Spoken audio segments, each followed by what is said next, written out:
Sientes ansiedad, inquietud, tensión, cansancio, como si llevaras un motor encendido por dentro que no te deja estar en paz. ¿Te ha pasado que aunque aparentemente todo está bien, sientes que algo malo va a pasar? Si vives con esa sensación permanente de alerta, quiero decirte algo que quizás tu médico, tu jefe, incluso tu entorno más cercano no te han dicho. Tu ansiedad no es un fallo químico en tu cerebro, es una respuesta biológicamente coherente a un mundo que ha convertido el miedo en su moneda de cambio. Soy Alieti Fernández, doctora en psicología, especialista en trauma y apego, y hoy vamos a desmantelar la arquitectura del miedo que te mantiene agotado. Si te quedas hasta el final, ¿qué vas a ganar? Vas a entender cómo reacciona tu cuerpo, tu mente y tu sistema nervioso frente al mundo en el que nos encontramos. Y sobre todo, ¿qué es lo que vas a aprender? Vas a aprender a resetear tu alarma interna, esa que te mantiene en tensión. Porque si no lo entiendes, si no comprendes qué es lo que te pasa, estarás creyendo que estás mal, que hay algo en ti defectuoso, cuando en realidad solo estás reaccionando a un entorno que te sobrepasa. Para abordar esta temática, en el día de hoy vamos a trabajar acerca de varios actores que han abordado cómo es el mundo en que vivimos, cómo es la sociedad en que vivimos, cómo se encuentra. Uno de ellos, los más importantes, es el gran sociólogo alemán Ulrich Beck. ¿Y qué nos decía Ulrich Beck? Que en el día de hoy tenemos como grandes riesgos estructurales que forman parte de la sociedad moderna: guerras, tensiones entre grandes potencias, crisis energética, hambre, precariedad, desigualdad, pobreza, crisis climática, o sea, grandes riesgos estructurales que van a influir sobre la persona y sobre, evidentemente, su estado de bienestar físico y mental. Pero un elemento importante que planteaba este gran sociólogo es cómo en la modernidad se le echa la responsabilidad casi en exclusiva al individuo de ese bienestar, de esa influencia, y en última instancia como si el individuo tuviera casi toda la responsabilidad personal y la última palabra, ¿no? Entonces, esto que evidentemente hoy en día es un mensaje común que oímos en redes sociales o por otros medios, no tiene en cuenta la influencia de esas condiciones estructurales, lo cual no quiere decir que no exista cierta libertad personal para reaccionar frente a ella. Otro de los grandes autores que ha abordado esta temática es Frank Furedi. ¿Qué nos planteaba Furedi? Que nos encontramos frente a una cultura del miedo. ¿Qué significa esto? Que el miedo ha dejado de ser una emoción que existe puntualmente para convertirse en el gran clima, en la atmósfera de nuestro tiempo, influyendo sobre las personas. Y de ahí que nosotros vamos a mirar este mundo desde la perspectiva del miedo. Nos vamos a poner unas gafas especiales para ver el mundo en el que vivimos y encontrar peligros. Nuestro sistema nervioso lee y capta que hay una serie de peligros frente a lo que reaccionar y que entonces no podemos relajarnos. Sigmund Bauman nos habla de miedo líquido. ¿Qué significa eso? Que otro de los desafíos de la modernidad es que el miedo no es que muchas veces sea un miedo concreto, sino que es una sensación, un miedo difuso, inespecífico, que nos deja en la incertidumbre. Como si estuviéramos en una habitación, imagínate que estás en una habitación y estás escuchando mensajes continuos, negativos, noticias negativas, ¿no? De alarmas o de cosas que van a pasar, pero sin que exista algo en concreto a lo que enfrentarte. Esta sensación de incertidumbre psicológicamente es una de las más difíciles de soportar para un ser humano. ¿Por qué? Porque los seres humanos necesitamos tener un grado de control y de predicción acerca de las cosas que nos pasan. Y ese miedo inespecífico, ese miedo líquido que llama Bauman, nos somete y nos deja llenos de incertidumbre. Dentro de los grandes miedos que tenemos los seres humanos, bueno, pues estamos llenos de miedo. Tenemos miedos a la muerte, a la enfermedad, a los clásicos, ¿no? Al futuro, a la precariedad. tenemos miedo a los demás, ¿no? Que esto muchas veces se fomenta el miedo a los extranjeros, a los extraños, a los inmigrantes y también muchos miedos que existen dentro de nosotros mismos. Esta línea, ¿a qué tememos? Podemos temer a la enfermedad, a la muerte, al futuro, pero también, fíjate, hay miedos como más específicos o más particulares nuestros, ¿no? Como miedos a no ser suficiente, a no estar a la altura, a no pertenecer, a no tener un lugar, entre otros. ¿Y de dónde vienen todos estos mensajes de miedo con el que tenemos que convivir hoy en día? Bueno, pues hay mensajes, evidentemente, los grandes medios de difusión, ¿no? Son expertos en abordar las cuestiones dramáticas de nuestro mundo y de hecho hacer drama de muchas de las cosas que nos pasan, ¿no? Entonces nos bombardean con mensajes de este tipo, con mensajes dramáticos y vemos que muchas veces pues los mensajes positivos, los mensajes optimistas o que nos ayudarían o de esperanza o de resiliencia, pues por desgracia parece que venden bastante menos, ¿no? Por otro lado, hoy en día nos enfrentamos al fenómeno de las redes sociales, ¿no? Las redes con la cuestión de los algoritmos, con esa lucha por competir por nuestra atención. Los algoritmos nos bombardean de noticias vinculadas a aquello que nosotros evidentemente buscamos, pero bueno, debajo de las cuales genera una importante sensación de alarma, de tensión o de miedo frente a nosotros. Otro de los grandes, de los grandes medios, que es muy preocupante, por donde pueden venir los miedos, es el tema de la política. ¿No? Desde el miedo como emoción ha sido utilizado por los políticos para control de las poblaciones desde tiempos históricos, ¿no? Que es una cuestión bastante peligrosa. ¿Qué es lo que nos dicen los estudios? Que en tiempos de incertidumbre, en tiempos de incerteza, muchas veces los mensajes que recibimos por parte de la clase política o determinados grupos dentro de las clases políticas nos aumentan esa sensación de miedo, de terror, de incertidumbre, de incerteza frente al mundo que vivimos. Y entonces los estudios dicen que frente a esas condiciones, ¿qué vamos a hacer? Vamos a acudir a posturas políticas tradicionales, conservadoras, que nos dan esa especie de seguridad en el mundo que estamos buscando. Y ahí podemos, peligroso esto en el sentido de que aparezcan posturas de ultraderecha que se fomenten, justamente porque son expertos también en fomentar los miedos y la incertidumbre de las poblaciones. Además de esto, ¿de dónde vienen los mensajes de bien? Pues evidentemente de las grandes crisis o las grandes cuestiones de nuestro tiempo. Guerra, terrorismo, crisis climática, crisis energética, las grandes tragedias que nos impactan. Todo esto va a influir en los individuos. Otras de las grandes cuestiones de nuestra sociedad moderna que nos pasan y hay que tener en cuenta es lo que Han habla de la sociedad del cansancio. ¿Y qué significa esto?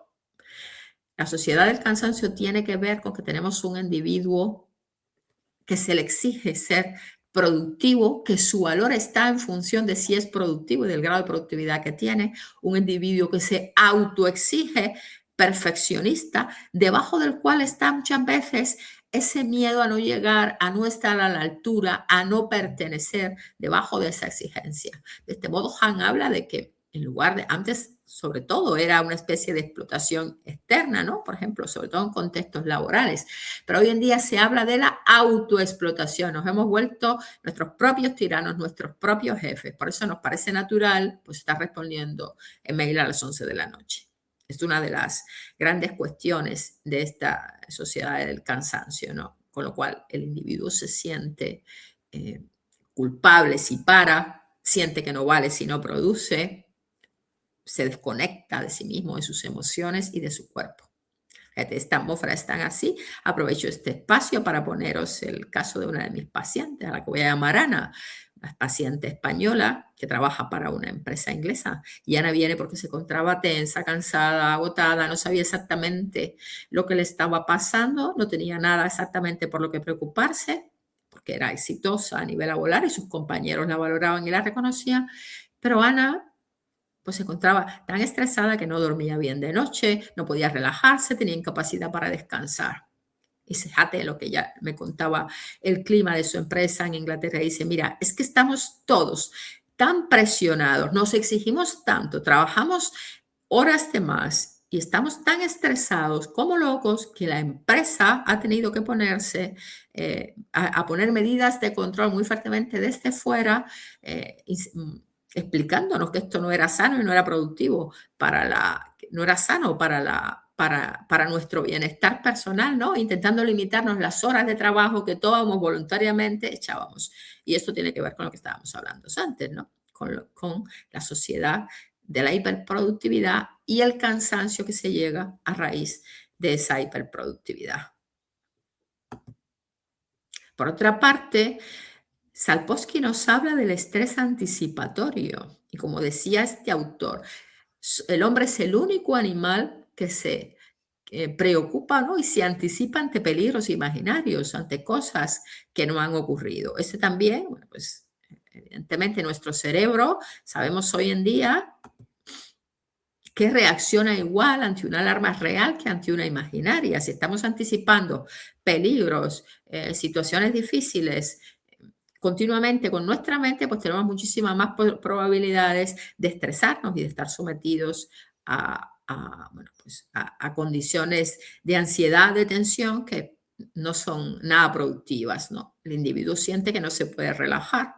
Porque si se relaja, bueno, pues puede pasar algo malo, si se relaja no va a ser productivo, si se relaja no va a ser útil, etcétera. Y en este sentido, eh, las neurociencias nos ayudan bien a entender este fenómeno como lo que se llama el circuito del miedo. Sabemos que en nuestro sistema límbico existe una estructura llamada la amígdala que funciona igual ante alarmas reales, ahí ponemos como un león o un tigre, ¿no? Que ante alarmas imaginarias. Todo aquello que nos preocupa, todo aquello que nos tensa, nos puede generar el mismo nivel de alarma y nos lleva a estar en esa situación defensiva de tensión de nuestro organismo. Y frente a eso, ¿qué pasa? Que nuestra corteza prefrontal, la parte, ese freno inteligente, esa parte encargada de regular las emociones, frente a esa activación de la amígdala, por el contrario, la corteza se hipoactiva y perdemos capacidad de regular nuestras emociones.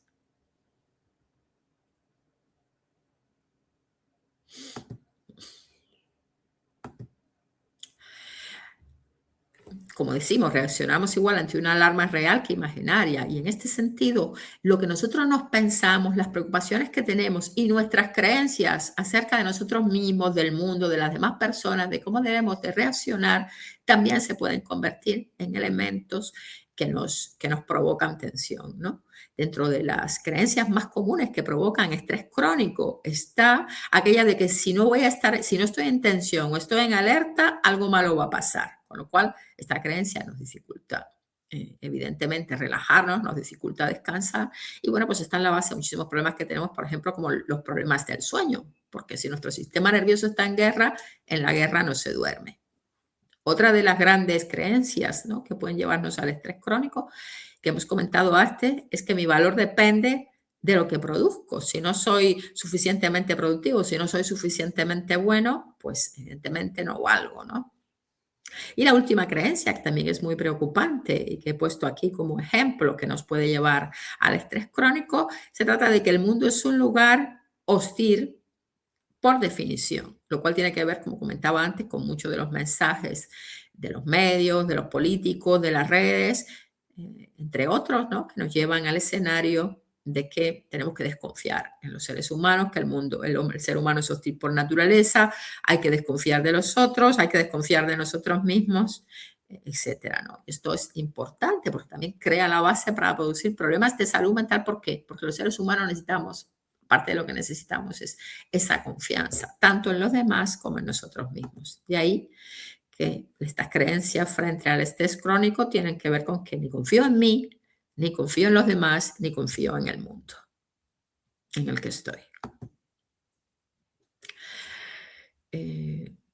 Este concepto ahora que me gustaría tocar es el de la teoría polivagal. ¿Qué es lo que significa eso? Todos tenemos una ventana dentro de la cual toleramos el estrés, pero si estamos viviendo en nuestra sociedad moderna con tantos riesgos estructurales, como decía el Beck, ¿qué es lo que nos pasa? Que nuestra ventana de tolerancia se estrecha Y si nosotros salimos, cuando estamos dentro de la ventana de tolerancia, podemos experimentar calma, paz, tranquilidad, relajación. Pero si nos salimos de esa ventana, porque bien, el miedo nos desborde, entonces podemos funcionar por encima de la ventana, nos hiperactivamos y entonces tenemos reacciones de inquietud, de tensión, de ansiedad, problemas para dormir, o podemos reaccionar, por lo contrario, por debajo de la ventana con la hipoactivación y entonces tenemos ahí es cuando el miedo nos ha agotado y entonces viene la tristeza, la desgana, el cansancio, la falta de motivación. Con lo cual, fíjate, al final es un desafío para nosotros poder buscar espacios, modos y medios de situarnos dentro de esa ventana de tolerancia, donde ahí el nervio vagal está activo y si no estamos dentro de esa ventana, realmente nuestras posibilidades de relajarnos, pero no solo eso, de amar, de disfrutar, de abrirnos al otro, de confiar, de aprender, de crear, se ven mermadas, porque ni en estados de hiperactivación ni en estados de hipoactivación es posible realmente hacer ninguna de estas funciones de las cuales he estado hablando. Siguiendo por aquí, cuando hablamos de ese malestar que podemos notar por todos estos grandes desafíos de nuestro tiempo, de la modernidad, a nivel emocional, bueno, pues podemos sentir ansiedad, miedo, tensión, angustia, ira, frustración, a nivel cognitivo, ¿qué es lo que hacemos? En esa sensación de pérdida de control que tenemos, por ejemplo, pues tendemos a ir a querer a consumir más noticias, hacemos esto, los scrolls infinitos, el don't scroll, que son bastante negativos, ¿no? Que realmente pensamos que nos va a ayudar a controlar la situación cuando nos generan otros problemas. También hay síntomas de tipo cognitivo, por ejemplo, incapacidad, por ejemplo, bloqueos mentales, pérdidas de memoria, pensamientos negativos, pensamientos negativos, catastróficos anticipatorios, todo lo cual nos somete, como decía anteriormente, en esa sensación de estrés crónico y también síntomas somáticos. Podemos experimentar todo ese estrés, toda esta tensión se puede llevar a nuestro cuerpo. A nuestro cuerpo, a modo de problemas para dormir, a modo de tensiones, dolores musculares, cefaleas, pesadillas, etcétera. Al fin y al cabo, entonces, ¿qué pautas podemos hacer para sanar? ¿No? En primer lugar, hay que aceptar el miedo como una emoción. El miedo es una emoción humana, es natural, tiene que ver con la supervivencia, es natural sentir miedo y esto sobre todo para los hombres, pues puede ser un problema muchas veces, ¿no? Pero el miedo es una emoción humana y hay que validarla, entenderla, comprender dentro de ese miedo diferenciar cuáles son mis miedos particulares frente a una situación concreta y cuáles y diferenciarlos de esos miedos colectivos o de esos miedos de los que me pueden estar bombardeando los medios, las redes, los políticos y hacer esa diferenciación. Al mismo tiempo, nosotros tenemos que procurar que ese miedo no sea la emoción que predomine en nosotros porque nos enferma.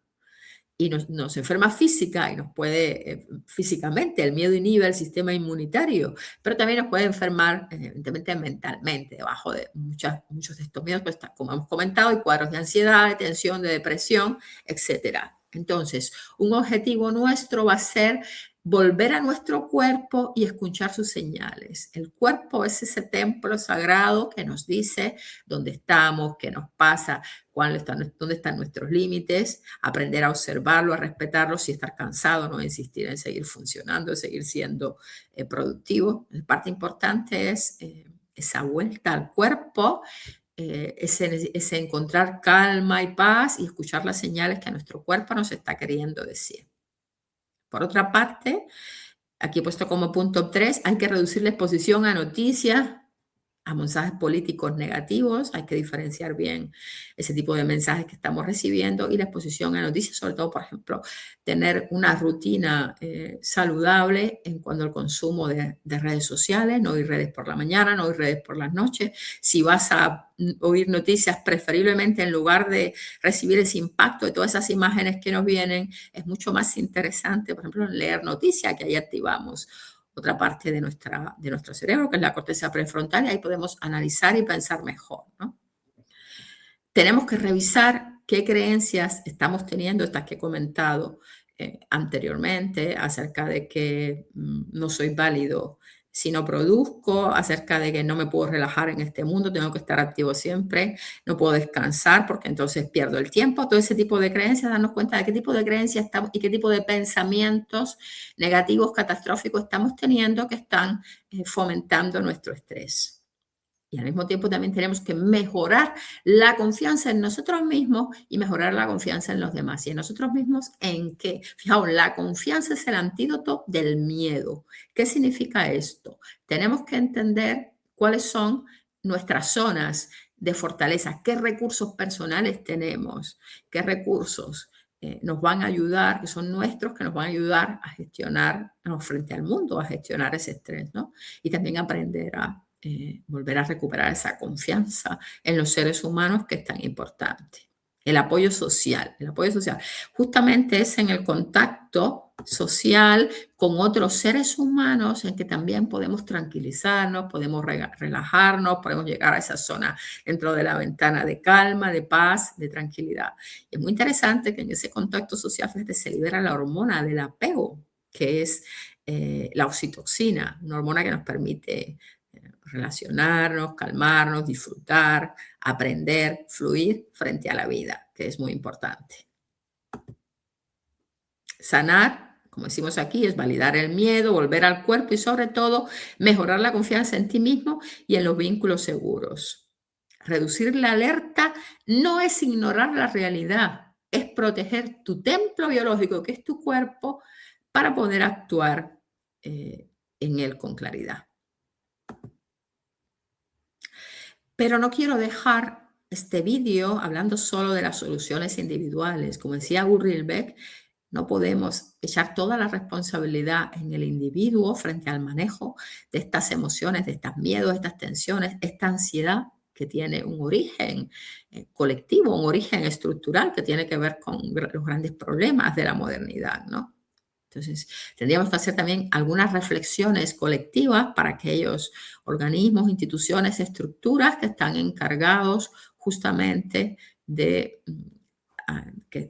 cuidarnos, ¿no? Y de velar por nuestro bienestar personal y social. En primer lugar, los políticos. A los políticos decir que gobernar desde el miedo enferma. Gobernar desde el miedo genera poblaciones enfermas. Pueden ser poblaciones dóciles, pero poblaciones enfermas. La política, desde nuestro modelo democrático, debería ir dirigida a conseguir que los seres humanos pues, puedan ser críticos frente a la realidad, que la puedan analizar, que puedan analizar esos mensajes que vienen y que puedan colaborar con lo colectivo, pero desde el pensamiento crítico, no desde el miedo. Entonces, revisamos los mensajes políticos y entender que el miedo realmente no es una manera ni sana ni efectiva ni contribuye a la creación de nuestras democracias. Las empresas tienen que cuidar el clima emocional de los trabajadores, no solo preocuparse por el rendimiento y por la productividad. Es importante cuidar el clima laboral, es importante cuidar la salud mental y física de sus trabajadores. A los medios les toca informar, no atemorizar. No, la política de los medios de difusión tiene que haber una responsabilidad, no por atemorizar a las poblaciones, sino por cumplir su labor de informar sin tener que acudir al miedo. Las escuelas, es muy importante, las escuelas, los institutos tienen que ocuparse de enseñarle a nuestros niños y adolescentes la gestión emocional y también el clima emocional. Las escuelas tienen que ser espacios de cuidado, espacios de protección, donde se estimule más un contexto de seguridad, de aceptación, de pertenencia, más que la competitividad y más que esa hiperproductividad que al final estamos viendo. Muchas veces a consultas nos llegan niños cada vez más jóvenes con muchísimos problemas, con 13, 14 años ya diciendo que están perdiendo el tiempo, ¿no? Con mucha ansiedad porque están perdiendo el tiempo. Y eso realmente es muy llamativo.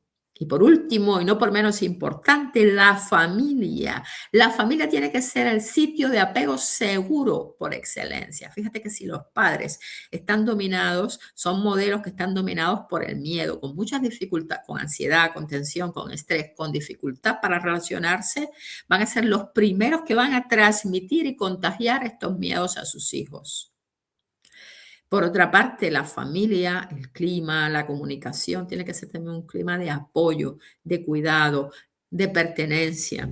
Un clima sano que garantice que los niños y los adolescentes tengan un apoyo y un contexto seguro en el cual poder crecer. Y para terminar, quiero comentar que sanar es validar el miedo, volver al cuerpo y sobre todo mejorar la confianza en ti mismo y en los vínculos seguros.